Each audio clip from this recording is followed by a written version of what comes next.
Vito, it's been a few years since the last scene. You are currently now no longer at the university, but instead you are on Tachanka. You're on an expedition dig in Tachanka.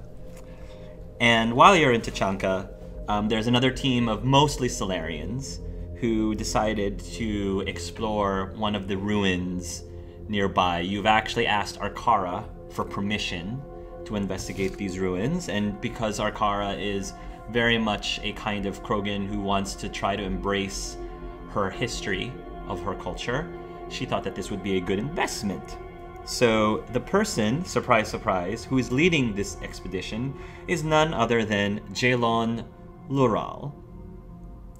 And while you guys are packing up your supplies, so you're just outside this entrance into what looks like a ruined temple of some sort, and one of the members of the tribe, the members of the expedition who isn't Solarian is actually this is actually a Drell. And I don't think you've been fully acquainted to the Drell yet, but he's picking up he's looking at some of the debris or rocks, and he's like looking at one of them. He gives it a smell, and then he sort of takes out a loop or those little lens looking things that lets you look at gems and other things more closely. And you just notice him doing that. I don't know if you want to say anything to him or not, but that's what he's doing in front of you. Vito will get a little closer and like take a peek, I guess. He looks at it. It's very fascinating, the geology here on Tachanka. A lot of people talk about the carnivorous plants, but a lot can be said about the earth and the rocks around Tachanka. A lot of the rich layers, because of all of the harshness of the environment, tends to hide some of the mysteries underneath. I suppose. I know most of these temples have also been built from... Some have even been carved from caves, so... I do suppose this is the moment where both of our area of expertise kind of merge. It's great to work with others. He'll give you a smile. Sorry, I don't think that we've been fully introduced yet. You can call me Jules, he says. He holds out his hand. He will shake his hand. I'm Vito Shepherd Pix. Vito Shepherd Pix? That's a really interesting name. Yes. He, pauses awkwardly. Well, the dig should continue. Right, he says. And then he puts away the rock into his bag. There's a satchel that he's carrying. And you guys make your way into the temple.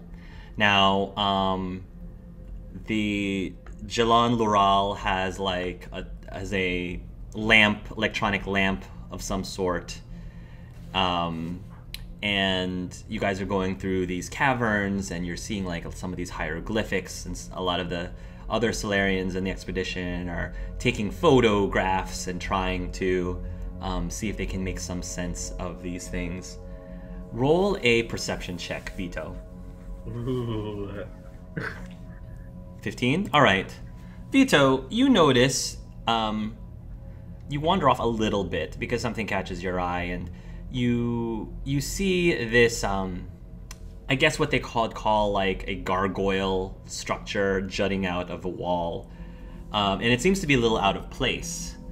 And you take a closer look at the area, and you can see the outline of what you believe could be like a secret door of some sort. And as you examine the gargoyle-looking thing, you go up to it and you look around. It looks like it's a mechanism that can be manipulated in some way. The gargoyle is a mechanism that can be manipulated in some way, but you may not know right off the bat how it's supposed to be manipulated. Okay. Vito's going to look around and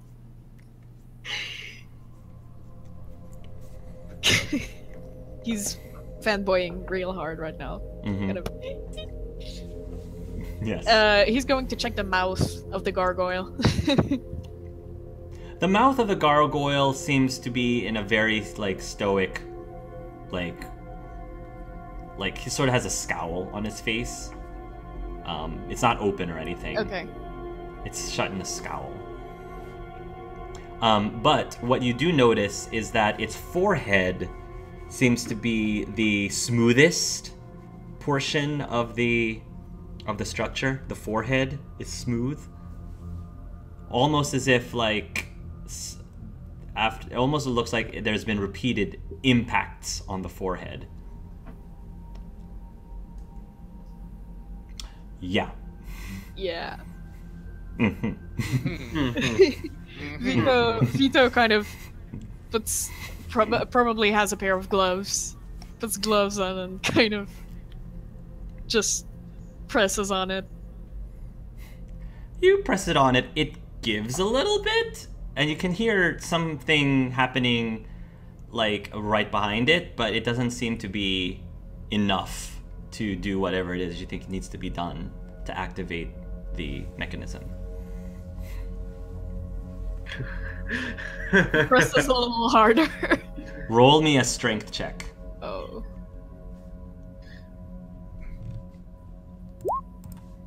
Okay. Ooh. So you push harder, and you push again, and then finally you do one more thrust, and you believe that the force that you are applying to this gargoyle is roughly the same amount of force that a Krogan would provide if it headbutted another Krogan. And the door slides upward, and this very musky air starts coming out of the door. Ooh. Vito's just looking positively excited, almost vibrating with excitement. I can't believe I'm doing this. I can't believe I'm doing this. And he walks in. Okay, you're gonna go in by yourself. All right. Yep. So you're gonna keep going down. It's going to be what appears to be a spirally kind of staircase, and you don't believe that anyone's been down here for maker knows how long. You can hear water dropping. It sounds like there might be some sort of underwater river or something along those lines, but the air is so damp in a good way, moist and damp. I don't know if you've ever been in a cave before, a damp cave, but it sort of has a relatively pleasant smell to it. And you enter down into the chambers, and you follow along, and then it leads you into this relatively open chasm. And at the center of the chasm, there is what looks to be a altar of some sort with a very finely decorated box on top of the altar. A very almost like a treasure chest, kind of, or what the Krogan version of a treasure chest would look like. It looks more like a urn than a box, so it's more like an urn kind of thing that you think Krogan have put things in. Vito is going to pull out his notebook and take notes of everything he has seen so far. The gargoyle, the way down, the chasm itself, and as he gets closer, he kind of, I guess, sketches the urn thing. Yeah. Are you going to take the urn or manipulate the urn in any way? He's probably He'd probably like take off his hat at this point. He takes off his hat. Okay. And should I? Oh, everything's telling me not to, but Do it. Do it. Do it. he's Do going it. to kind of maybe like topple it a little bit just to see like what's on the inside, or You'll topple it, and before you have a chance to see what's on the inside, the urn itself was sitting on some sort of it looks like a button of some sort, and as soon as you flipped it over, the button depresses, and you hear the sound of gears grinding, and the room starts to shake. Vito kind of like puts it back where it was. You put it back where it was, but it doesn't seem to stop the shaking, and the grinding starts to go faster and faster and faster, and you can kind of sense the entire structure starting to around you starting to writhe with the vibrations. Okay. You believe that originally, back in the day, whatever this is doing is not meant to completely destroy this temple, but because it's so old, the temple is reacting way differently than how it was originally designed, and you believe that this temple is coming down if you don't leave ASAP.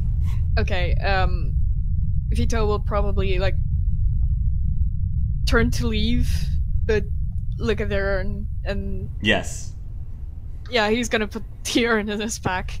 He's gonna put the urn in his pack. Okay. Yeah, You're gonna put the urn in your pack. might as well. And he starts running out. Roll in acrobatics. Acrobatics or athletics, whichever one is higher for you. Acrobatics Both or of them athletics. are the same, so. Okay. Oh no! Oh no. Now You're that- going to No. a natural one. All right. Natural one. So, you are going to attempt to try to make your way out of here as quickly as possible, but unfortunately, the floor underneath you cracks open. You trip and fall, and the urn that you had in your pack slips out of the pack, rolls on the ground. You try to scramble to grab the urn at the last minute, but you barely miss as the urn falls into the hole, into the deep hole. And then it disappears into the abyss. Rock starts falling, and you're gonna try your hardest to at least scramble, away before the entire ceiling just falls on top of you. You manage to find a alcove of some sort, that you basically half crawl, half scramble to.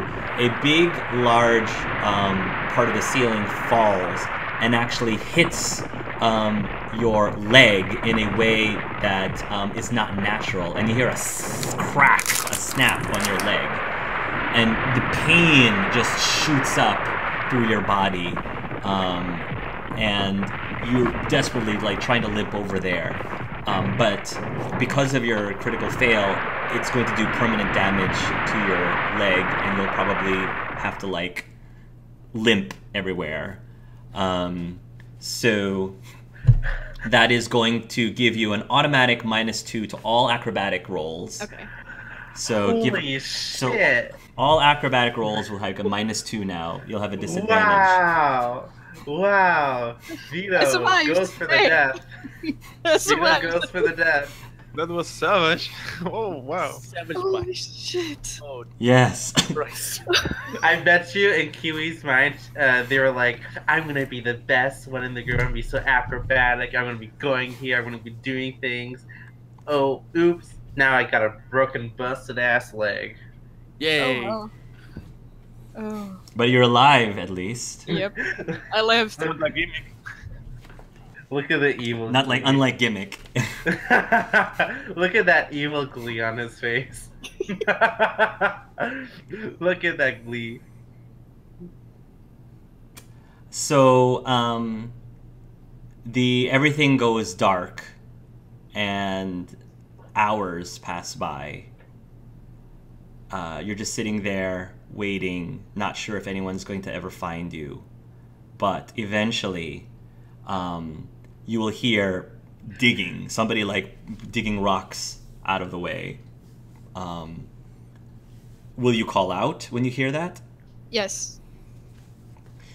You will call out, and you'll hear a voice, Jules's voice, say, "Over here, Jaloon," and then they'll pull the rocks out, and eventually you'll see a light coming from an electronic lamp, and you'll see Jules's face, and Jules has a very concerned look on his face, followed by Jalon, and Jalon looks really ticked, really ticked, and upset.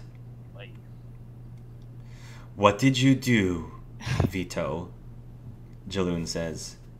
"We looked around and you were gone, and the next thing we knew, the entire building was collapsing around us."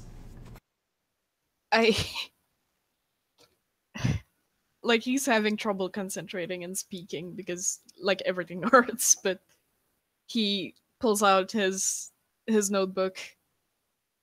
"I'm sorry I couldn't bring that back, though." He puts the notebook in front of John. "Why did you run off without telling us? Why did you just disappear like that? You could have died down here." I'm aware. I guess it was the adventure. "Well, your adventure paid the ultimate price. Thanks to you, half of our team is dead."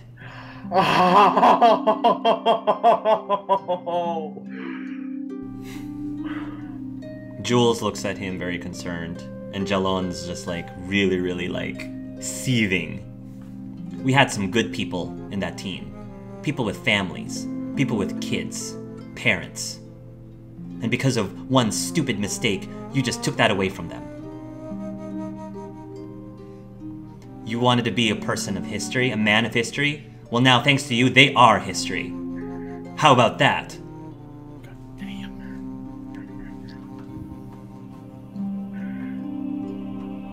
Vito's not saying anything, he just looks down.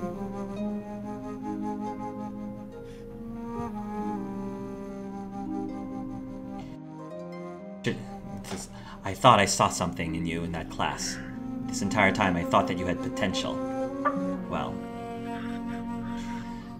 we were down here trying to find things that belong in a museum. I can tell you where I think you belong, but I think that's enough for now." Jules kind of pipes up and says, "Jaloon, it's enough. He gets it. He's grabbing all of this all at once now. He sort of like tries to dissipate the situation." How does Vito react? His face is completely blank. He understands the implications. He understands what he just did. But there's just so much going on. He's just, like, stuck in his own mind, repeating the same things. Like, what did I just do? What did I just do? And he... Well, Vito, what do you have to say for yourself? You call yourself an archaeologist. Well, this is one of the most irresponsible things I've ever seen anyone do on a team. Maybe I'm just not meant to work in a team, then. Well, I think it's safe to say that you're off this excavation team. As much as we need more people now that some of my friends, people that I knew very well and dear to me, are gone now.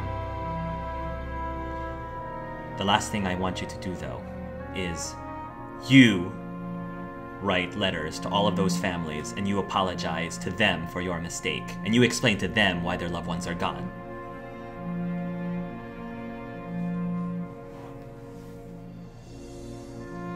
Did you hear what I said, Vito? Yes. I understand.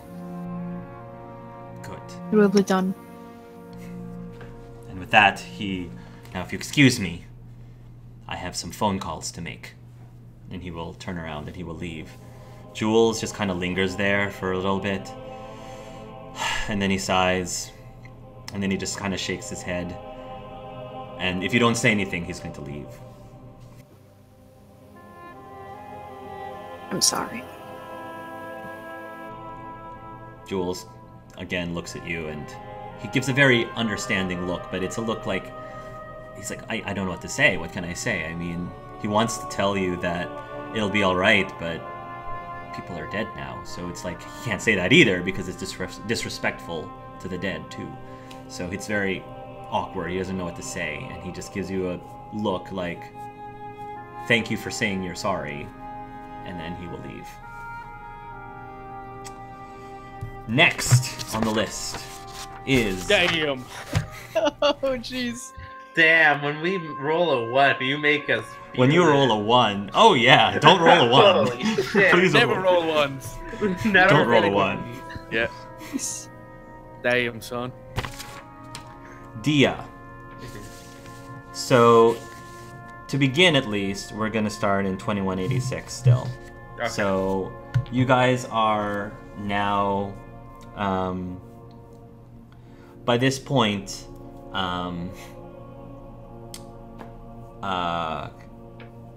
Alan has gotten Nathan's note, and you're staying with Nathan and the rest of the group, rest of the other kids, and one of the other creatures there is a Volus. So it looks like you're the latest recruit, little one. Logan just looks at the Volus and just doesn't say anything, and then he looks back down and is like at Dia and starts playing with the doll, and just plops down and doesn't really respond to what he says, and just like just spends alone time. He just doesn't want to talk to anyone. Are you hungry? He looks up. He's interested, and he just mumbles out a quick little yes. I managed to sneak this out during my last supply run, and he holds out basically it's a Turian candy bar, a Turian brand candy bar, whatever that would end up being. It looks really tasty right now. And he's like offering it to you. Logan looks very, very much like he wants to eat that treat, and he says, can I have it, please? On one condition, you tell me your name. My name's Koalan. What's yours? My name is Logan. Nice to meet you, Logan. I would be happy to share with you this candy bar. And he will unwrap it for you and hand you the candy bar. He gobbles it up really fast. Just like shoves that thing down his throat. And he just like holds like the wrapper in his hand.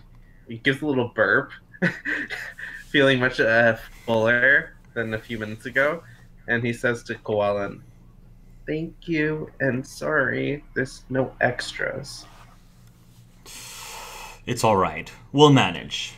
We'll get through this. I know it looks very grim out there, but I have a feeling things will turn for us sooner than later. Okay. At that point, you'll hear a voice call out, "Logan? Logan!" And then you'll see Alan. Logan is definitely going to like jump up and go run up to Alan, give him a big, big hug. Alan, oh my god, I came back and then I saw the whole building was completely down, and for a moment there I thought it's the worst, and then I saw this letter, and are you okay? Are you hurt? Logan nods into his leg. He's just like tearing up a lot, and he's like saying, "Yeah, yeah." Is Nathan still here? Nathan is currently still out. Oh, still out. As soon as he dropped you off, he went out to go looking for more things. Okay. More food. Dia says the other boy helped me, and I'm sorry I moved. No, it's okay. You did the right thing. I think that, yeah, you got to be smart. You got to do whatever you believe is the right thing, and I think you made the right call. I'm still sorry. I missed you. Logan gives Alan another hug. It just holds on. He doesn't want to let go. Okay. He'll wrap his arms around you and give you a big hug. Mm-hmm. It's okay. It's all right. We're gonna get through this, bro. We're gonna get through this. A few months pass by. Pretty much Alan and Logan decide that this place where all the kids are holed up is probably the best place as any to try to survive and wait this through, hoping that something is going to save you from this terrible, terrible nightmare. The kids will start giving rumors. You'll start hearing stories about Commander Shepard and start hearing stories about how Shepard is trying to fight back, and that is the one thing, the one hope that everybody's holding on to in order for this nightmare to be over. There will also be rumors later that Shepard is coming back to Earth, and that finally they will be able to chase the Reapers away outside of Earth. There will be a moment, Logan, when Alan is going to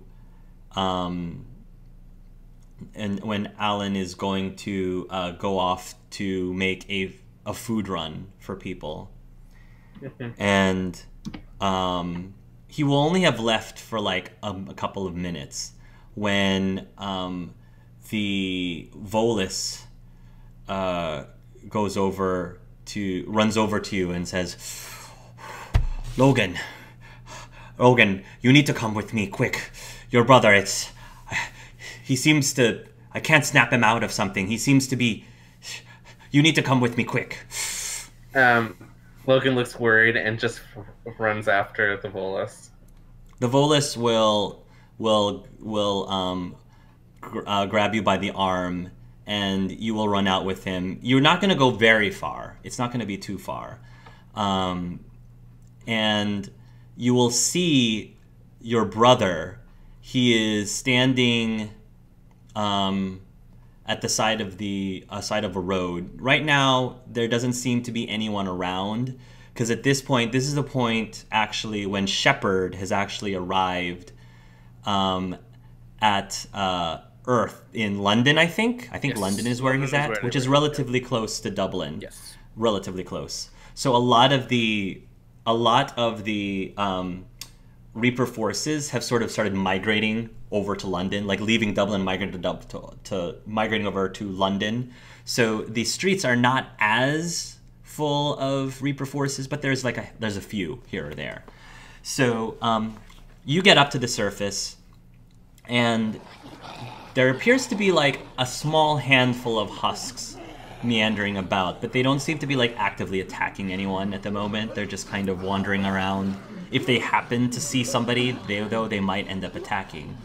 And you can see that Alan is there, and he's looking across the street, and his face looks very pale, and he just seems like in a trance of some sort.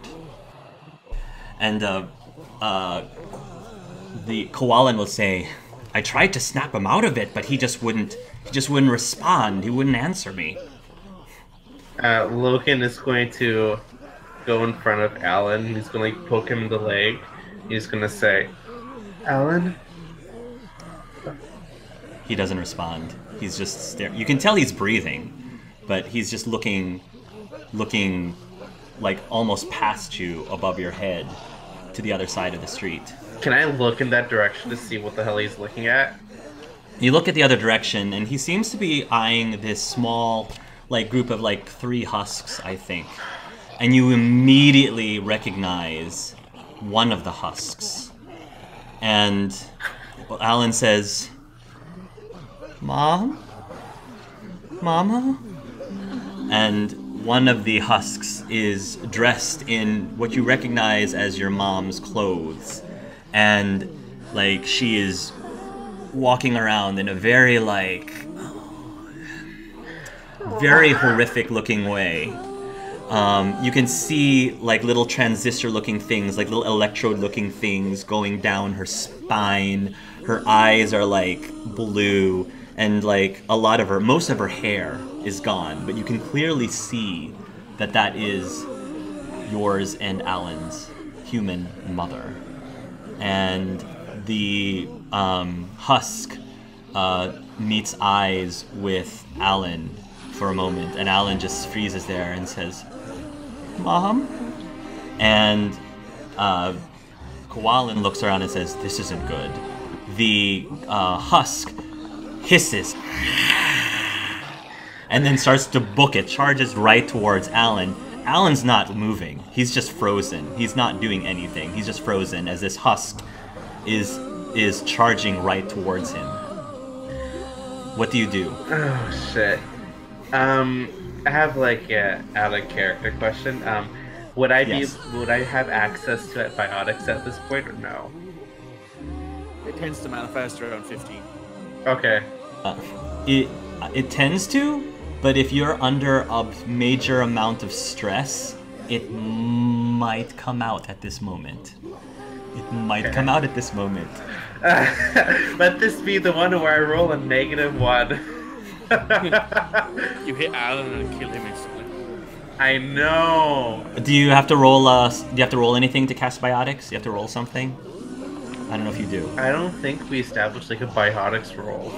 Biotics roll are attack rolls essentially. You just roll Yeah. rolls and you add your spellcasting ability to set attack roll. Right. Roll. So out of character, what biotic power would you use in this Throw. situation? Throw. All right. Does throw require an attack roll? I don't know how the spell works. Throw Or do I requires make an a attack roll, save? and then it Okay. requires a save. All right. Roll me an attack roll, please. Okay. Let's do this. Hey! Nice. Oh. Okay. Nice. Yeah, it says right there, on a hit, the target is thrown backwards 10 meters and deal force damage equal to 1d6 plus your spellcasting ability modifier. So she just took 5 damage and was flung back 10 meters. Mm-hmm. Which would be 5 squares, just to give it like an in Yes. kind of thing. You will, for the very first time, this has never happened to you before, Logan, but something within you is welling up. And you can see, almost in slow motion, this husk going towards Alan. And you believe that if nobody does something, Alan is probably going to get seriously hurt, or perhaps even worse. And you can feel this energy welling up within you, and all of a sudden you just scream out. I don't know what you scream out, but you yell out something as this bluish, darkish bluish power surges through your body and then comes out through your fingertips, and this big massive force of biotic energy blasts out, smacks your mom right in her chest, and she's thrown backwards. And then Alan like gasps a little, and he snaps out of it, and then he sees what's happening, and he sees your mom, and he's like, "No, Logan, no, wait, we have to save Mom. She's still in there. Maybe we can cure her." Logan looks at his mom for a second, and there's a Logan's giving off this appearance of sympathy towards Alan, but to others like around, to the other, I know, and for everyone here, he doesn't. He gives off the aura of not really being too bothered by what's happened to his mother. Okay. He isn't too bothered by it, and he just grabs Alan and starts pulling him back away from the husks, and he says, "Alan, please, let's go. They're gonna kill us." And like Alan looks at you and says, "No, Logan, no, we can't just leave her here. We have to at least try to help her. She's our mom. We can't just abandon her like this." And then he like pulls away, and then he runs towards her again. By this point, just the mom has gotten up, and she does not look like she's like letting down at all. And she's gonna rush up to Alan and grab a hold of his throat, and is going to try to like bite onto his shoulder. Alan is going to push, and he's going to say, "Mom, it's me. Mom, please don't do this. It's me. Please come back. You can't, please." Are there any weapons what do you do? nearby? I don't. Like maybe like a rock. Roll or a perception. something. Yeah, we'll roll a perception. We'll see how well you roll. Okay. This is gonna be really fucked up in the next few seconds. I'm giving you a renegade. I'm giving you a renegade point, by the way. Oh yeah. Vito also gets a renegade point too, by the way. Vito, you get another renegade point. Go ahead. Let this be the bad decision-making group. So you find a 16. Okay, Alan. So you do find what appears to be a pistol on the ground. It's a simple-looking pistol, probably like a pistol, like something that a civilian would keep in their purse or something. So it's not like anything ridiculously powerful, but it's there, and that's probably the first thing that catches your eye. Logan's definitely gonna grab it, and he's gonna move closer to the husk, right up against it, because it's busy right now trying to kill his brother. Yeah, it's still trying to kill your brother right now. And Yes. so he's going to aim the pistol.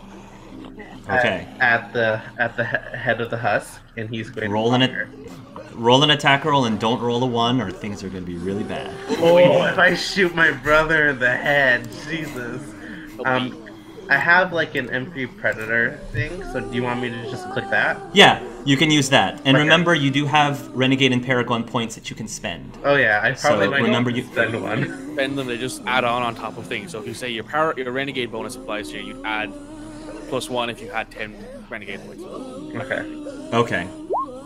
So that could be applicable right now, to be honest. But there you go. Okay, ignore the bottom part, but yeah. Okay. You're going to fire this weapon. It'll shoot out in the large bang. Now, you've never used a weapon before, but again, something within you is like the adrenaline, even for this 7-year-old. Something just kicks in, and it's probably like the Turian in you, the militaristic Turian blood that's within you that just gives you an innate edge, even at 7 years old, to be able to handle a weapon. But you pick it up and you fire, and the noise just echoes in the general area. And when you look up, you see a big giant hole right smack in the forehead of the husk as you see this viscous looking liquid oozing out, and then the husk like moves just for a moment and then it collapses, and Alan yells out, "Mom!" Logan Mom, is no, going Mom. to go over to the body and he's going to shoot it a few more times just to make sure it's dead. And there is a little bit of like this little suppressed little aggression towards his mom as he shoots those bullets. And at this point, I imagine with all like the viscous fluid flying over, he's probably covered in that right now. And Yeah. he's going to like look at Alan and he's going to say, "Alan, let's go, please." While this is happening, because of the gunfiring, the other two husks have eye you now. However, the Volus raises up his arms, and a biotic force emanates from his hands as the singularity appears and lifts up the husks. And while this is happening, Alan turns to you, and he's got this. Tears are streaming down his eyes, and he's got this sudden, for the first time in your life, he's looking at you with utter fear. And he says, "Logan, what did you do? What did you do?" Logan doesn't respond. He looks taken aback for a second. And then he starts to get a little bit angry. You killed my mom, he says. Let's go, Alan, please. They're gonna kill us. He looks down. He looks very upset, but then he then decides to walk away, very torn, because it looks like he still wants to be able to take his mom to bury her body or anything, but he realizes that he can't do anything at this moment. So he turns and he walks away, and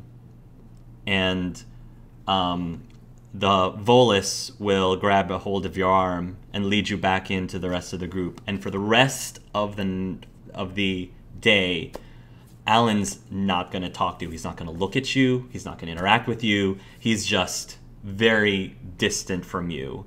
He's just, this whole situation just completely shook up with him. Logan is going to try a few times to give him a hug, to snuggle up by him. And he's going to try it, and it's going to be unsuccessful, right? Yeah. He's just going to be in the zone. It's like you're not even there. He's just something's buzzing in his head. It's almost like he's replaying that scene in his head over and over and over again, and he's just not himself right now. Logan is gonna then just back away, and it's just gonna go into the corner, and he's gonna wipe his face a bit to get the stuff off him. But at this point, it's probably hardened a bit. It's a little bit dried, so it's it takes him a bit, and it's not coming off. So he just sits down, puts the gun to his side, and all he could think about is he looks at Alan towards him throughout the entirety, and the feelings he has on the inside are very complicated. He feels bad for Alan. He also feels a little bit of surprise. Betrayal? Yeah, betrayal definitely, because he's not letting him hug him, and he saved his life, and yeah, and there's also the fact that he also feels a little bit better, if that could be a thing. After shooting his mom, and he just takes his time just thinking about what happened, and he's just going to fall asleep.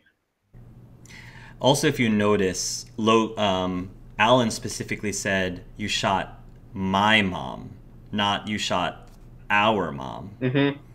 He said, "You shot my mom." Mm-hmm. So I think that deserves 10 renegade points. Holy Jesus Christ. Yeah. I'm going to give you another renegade point for that. I'm the renegade of the group. Let this be a thing. Holy shit. Well, okay. Well, I haven't shot my mom, so... Well, she wasn't his mom, so... What Not was your biology alignment based. again? Later, the next couple days will roll by, and news will begin to spread that the Reaper War is over, and that Commander Shepard and his crew managed to save the day. But it's a bittersweet ending, because that situation with Alan's mother, it just changed Alan forever. And he never was completely himself after that. Worse off, the relationship between Alan and Logan was never the same again. Like, you and him when you're together, like, he's still your brother, but there's a very obvious distance now. He's uncomfortable. Yeah, there's a very obvious distance, and he still like has issues like looking at you straight in the eye.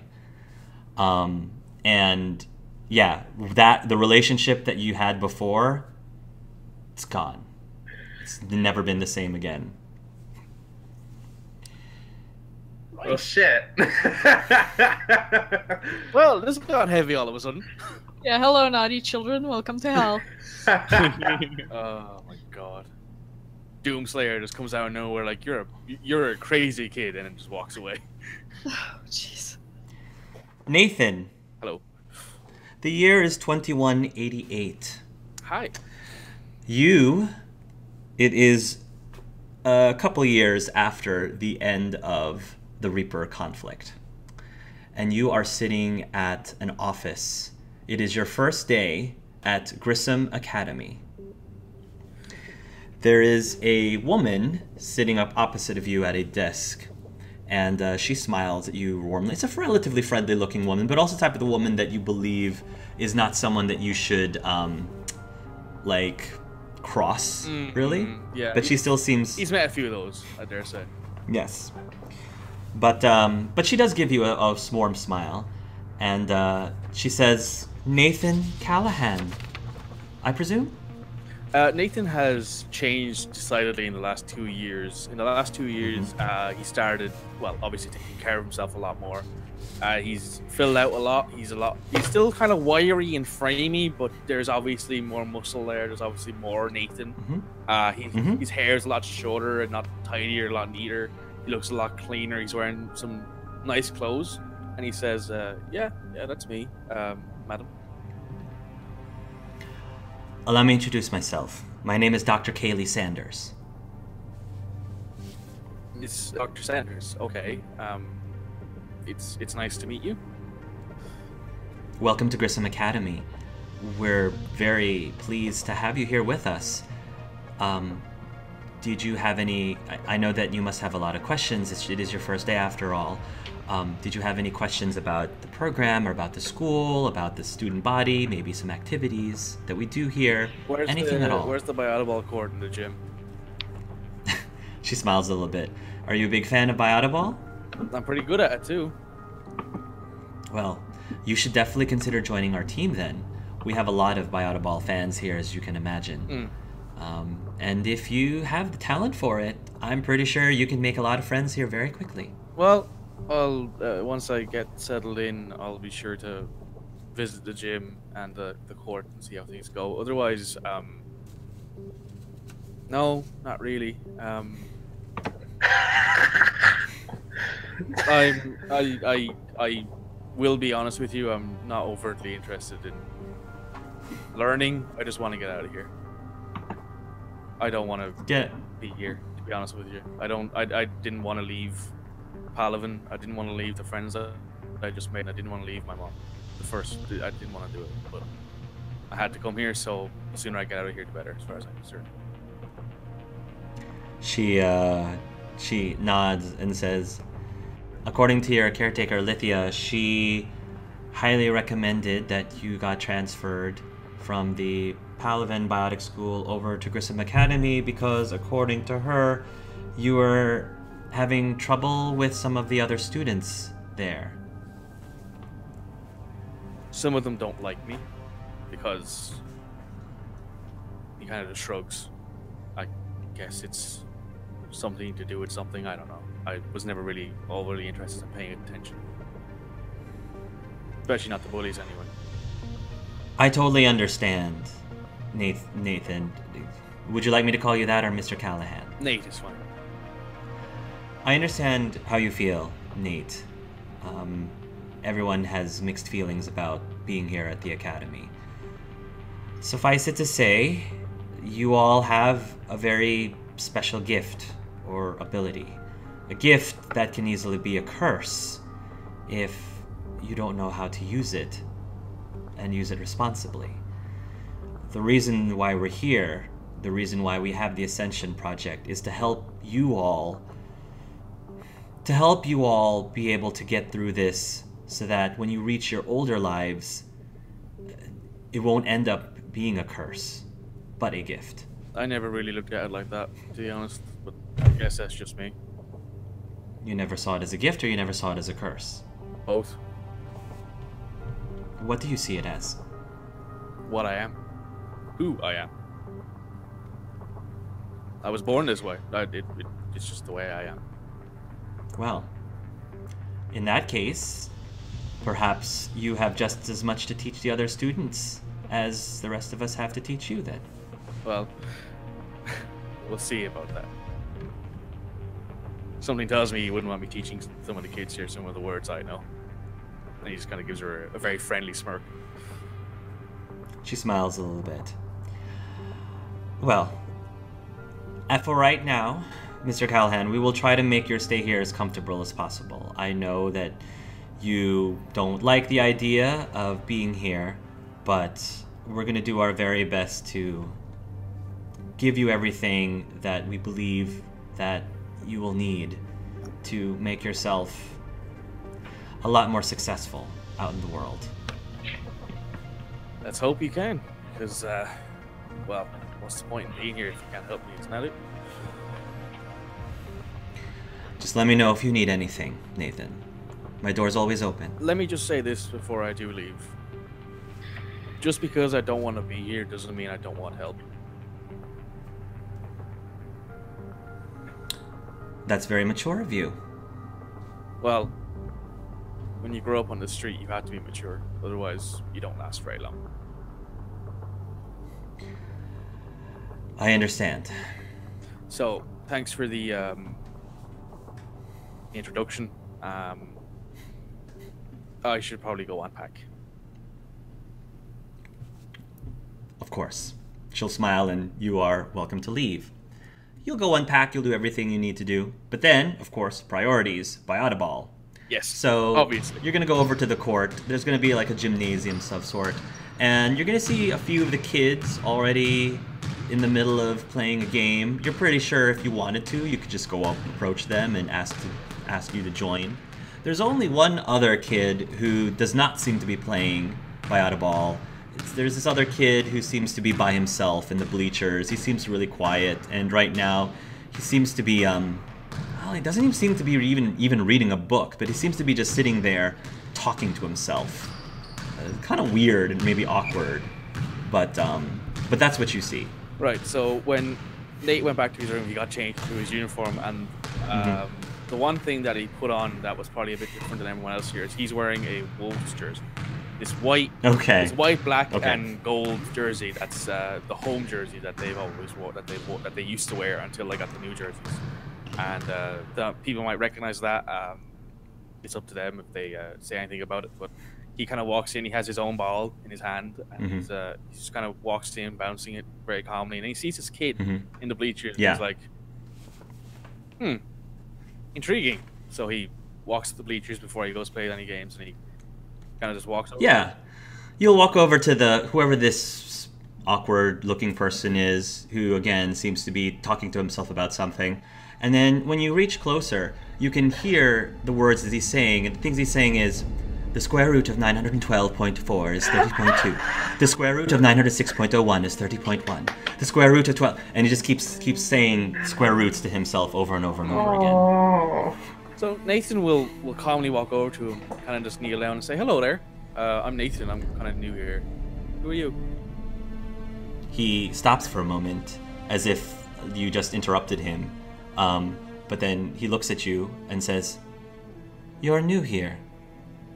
Sorry, you cut out. What was it? He says, you're new here. Yes, my name is Nathan. He will nod. There'll be an awkward pause. David. My name is David. David, it's nice to meet you.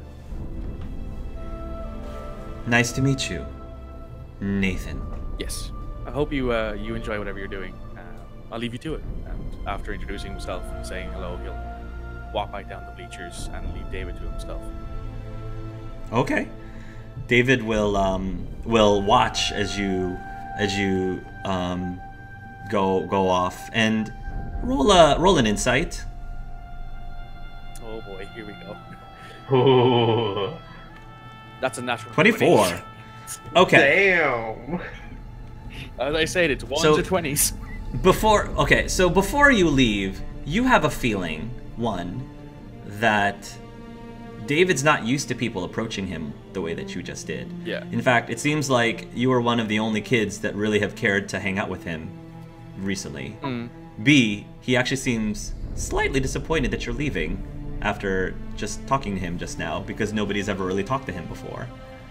But he's not going to be the kind of person to stop you. Well, so what Nathan's going to do is, all right, he's kind of taken note of that, and he's like, well, I gotta do some exercise, you know, because I've undoubtedly been on a shuttle for a while. My legs probably feel a bit stiff, and I've all got this bundled up energy. So he goes to the side of the court where people aren't playing. So there's like an empty hoop, and he just starts like putting up a few layups, taking a few. Just kind of running about with the ball and practicing his stuff. And he decides, you know what, I might as well try this. And he tries to dunk the ball, to jump up and dunk the ball. Roll in athletics for me. Yep. Rolls a 1 and gets permanently disabled. 22. Nice. Damn. Give us a visual. Give us a visual. Nathan kind of just bounces the ball in his hand for a second. Like he's at like the top of like the circle, at the top of the keys they call it. And he kind of just looks at the hoop's probably like the proper 7 foot tall. So he bounces it once or twice, and then bouncing it in his left hand, he crosses it between his legs as he runs up, bounces it back, and then he kind of brings the ball down between his knees as he goes under the hoop, and then up and over his head. He puts it up behind him and hangs there for a second, and then drops down, and he just goes, "Yeah, that's what I like." Does he shatter the glass? No, he doesn't. If he rolled a nat 20, I would have said yes. Several of the kids notice that, and then there's like people stop what they're doing, and there's like this big applause. And you hear several people say, "Hey, that was awesome, man." Thank you. Yeah. He puts his hands up and he claps as well, and he says, "Thanks." You thinking of joining us on their team, new kid? Joining the team, new kid? We'll see if you guys can keep up with me, that is. Ooh. They kind of smirk a little bit, and one of the girls like kind of chuckles and says, "What's your name, new kid?" Nathan. Nathan. And then around the room they'll start like shouting out names, and they're like, "You want to join our game?" He looks over at David for a second. David's been watching you this whole time. He hasn't stopped watching, like staring at you ever since you left his side. So he's still watching you. But he notices you looking back at him, and he doesn't know to like try to play it off. He's just still staring at you. So what he'll do is he says, "You know what, guys? I took a long trip today. I just wanted to take a bit of time to just stretch out a bit. How about tomorrow?" Sure, that sounds great. Hey, but look us up at dinner tonight. We'd like to talk some strategies with you. Sure, why not? And he will pick up the ball that he brought with him and kind of just bounce it and then spin it on one finger as he walks up to David. Nice. Sits down with him. You sit down, and David notices you sitting down, and he says, "You came back. Yeah, why not? You're very good." Oh, thank you. I've been practicing for the last 2 years straight. Not like I had much else to do. The angles of your shots were perfectly well placed. Oh, thank They you. were able to... Yeah, it's a lot of practice and a lot of time, but I imagine there's a lot of mathematics involved in it as well. I've been keeping an eye on some of the statistics and trying to learn them. They're kind of a bit complicated for me, but there are some that I kind of just understand. Like true shooting percentage is like when you take your field goal, your 3-point, and your free throw percentage, and you take them all together and you kind of divide them by 3. So it's simple, but it's effective. He will nod. So you see, there's math in everything. Yeah, there is. I'm not that great at math, but I try. It's all I really can do, to be honest with you. He will nod, and he will say, "Why did you come back? It looked like you are enjoying yourself, and you're very good at what you do, like I said." Well, to be honest, David, you look like you could use some company. I do. Well, you were kind of staring at me the whole time. So I thought I'd come back up and see how you're doing. You know. Is that bad? No. That I was staring at you? No. I do a lot of things that people think I shouldn't be doing. So tell me if I do anything that I shouldn't be doing. Hey, as long as you're happy, I don't mind what you do. He will nod, and he will say, "Is that a jersey? I don't know anything about wolves." Oh, it's a team name, and he will like point at there's no name on the back of it, but his numbers there. 27 is on the back of it. And my mom bought this for me when I started getting into volleyball, and it's kind of a little bit worn down. Like you can see, it's probably been through the wash a few times, and there's like a stain or two on it, and it looks a bit raggedy. But he's obviously in love with it, so he still wears it that kind of way.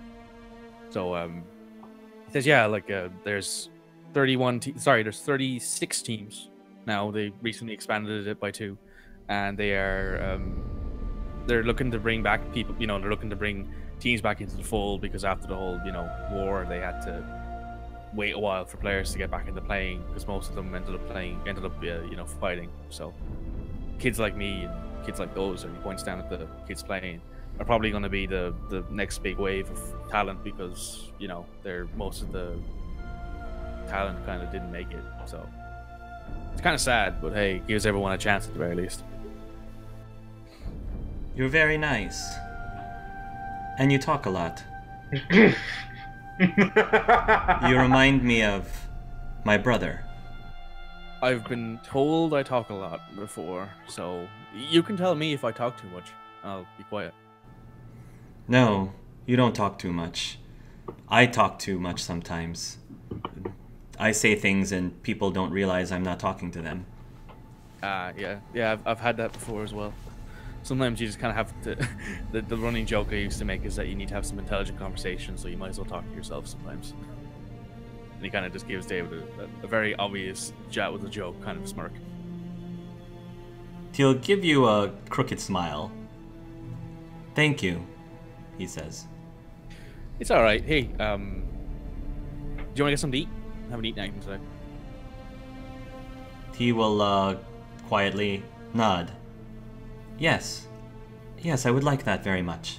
So he'll go get some lunch. Nathan probably grabs probably some fruit and puts them into a smoothie, but like he adds this like white powder into it, and like this little and it's like a little bottle thing that he has. Yeah. He throws a bit of white powder in it, and if David is curious about what that is. Yeah. What is that substance? It looks like chalk. It is protein powder. Oh, are you deficient?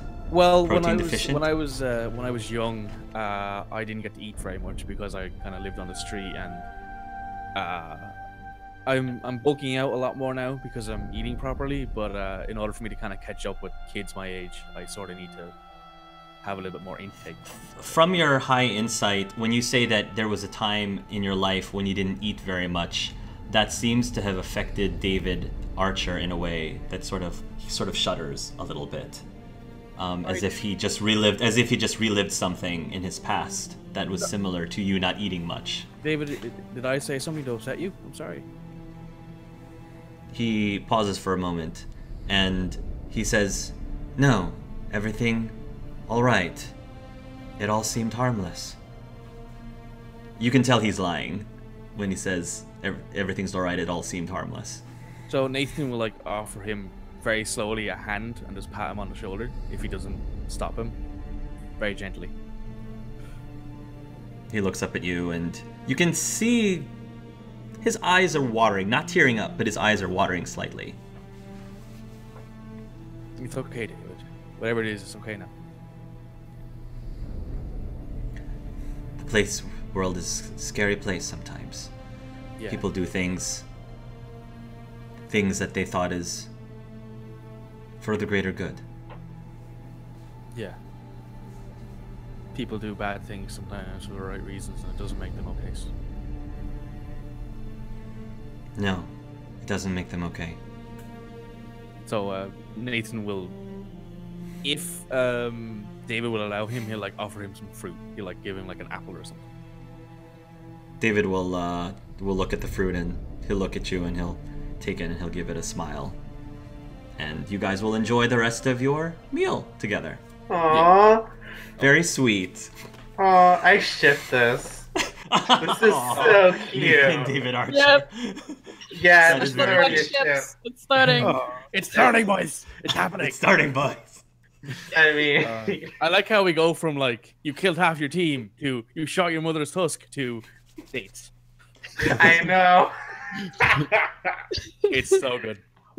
Yeah, like the next day he'll do the whole tryout to practice thing. If you want me to roll another athletics roll to see how well he does. Yes, yeah, sure, why not? Go ahead. Bang. That's a 10, so he's a bit tired, I dare say. Yeah, it's fine, but it's still sufficient. It's still sufficient. And I'm sure as the days progress, you will be able to build up your skills, your ball skills. Ooh. Act 3, the final act. One more time, everybody roll initiative. This is turning out into a good game so far. I like this. It's so fun. Is everyone else good? Yes. Everyone's still having a And good it's time? only session 1, man. It's only session 1. Session 1 and we fucked up like so many times. Imagine like later. I mean, in a way, my fucking up was appropriate considering what I had written in the little questionnaire. Mhm. So yeah. My fucking up, I didn't realize I could just grab my brother and just run away. So I completely forgot about that. So oops. Now, Vito, since the accident, you've been trying to recover from that situation, both mentally and physically. So you've been going through some physical therapy over the years. So because of that physical therapy, you now have a -1 penalty, first of all. -1 penalty to your athletics rolls instead of -2. And again, there's possibilities to get rid of that -1 either through more physical therapy or perhaps there might even be more technological ways of getting around it. For right now, you're just going to have a -1 in your athletic rolls. But you do have a little bit of a lingering limp, I think, a slightly lingering limp. But you can still walk around like normal. So, Vito, one of the things, you're at home right now and your husband is about ready to go to work and the news is on and the news is talking about various things. Right now, one of the things that the news is talking about is there's been like some mysterious disappearances that's been going on lately. So there's like been a lot of missing people reports that's been happening. But it doesn't seem like your husband is paying that much attention to it as he's getting ready for work. I would assume like one thing that has happened after the accident was that Vito, with his job as a historian and as an archaeologist, probably has published some papers and has published a rather long piece about safety on dig sites. Don't do what I did, everybody. Yeah. Get everyone killed. Vito, you are one of the things that you want to do today is that you did find a artifact, a technological artifact that you would like to donate to one of the museums on the Citadel. Now, just to let people know, we're actually at the beginning of the timeline of this campaign. It is officially 10 years since the events of Mass Effect Collision. The year is 2199, so it's roughly 13 years, give or take, since the Reaper conflict. And we are about to celebrate the New Year's. And it's a very special New Year's because it's going to be the year 2200 in council space time, which I believe is known as, somebody can correct me, the duo Vigintennial, I think is what they refer that to. The Duovigentennial, which is the 2200th year anniversary of Citadel space, basically. So a lot of people are getting ready for the new year and all that good stuff. But anyway, you found some sort of technological artifact, I'll let you decide what it is, that you want to donate to the Museum of Technological History in the Citadel. Okay. I would say it's maybe one of the first Turian computers, since he has been living on Paladin for a while at this point. Yeah, it's probably like remnants of one of the first Turian computers ever built. Okay. Your husband is about to go out to work, and he's going to say, "So I hear that you're heading over to the museum to donate another piece?" Yes, I do hope things go well. Maybe they will have a very pretty exposition about it. Well, let me know what the curators think. I'll be very excited to find out what they, if they're able to put up in a new exhibit. It'll be very exciting if they do. Oh, it definitely will. And do you have plans for the next couple of days? I've thought about that one sushi restaurant. Actually, that sounds great. I also, now that you mention it, have a surprise for you. It's nothing much, but I thought that it would be a great way to spend New Year's Eve together, in addition to the sushi restaurant. Oh, I'm curious. He will say, "Close your eyes." Vito kind of goes. You hear like some rummaging in his bag, and then he says, "Okay, open it."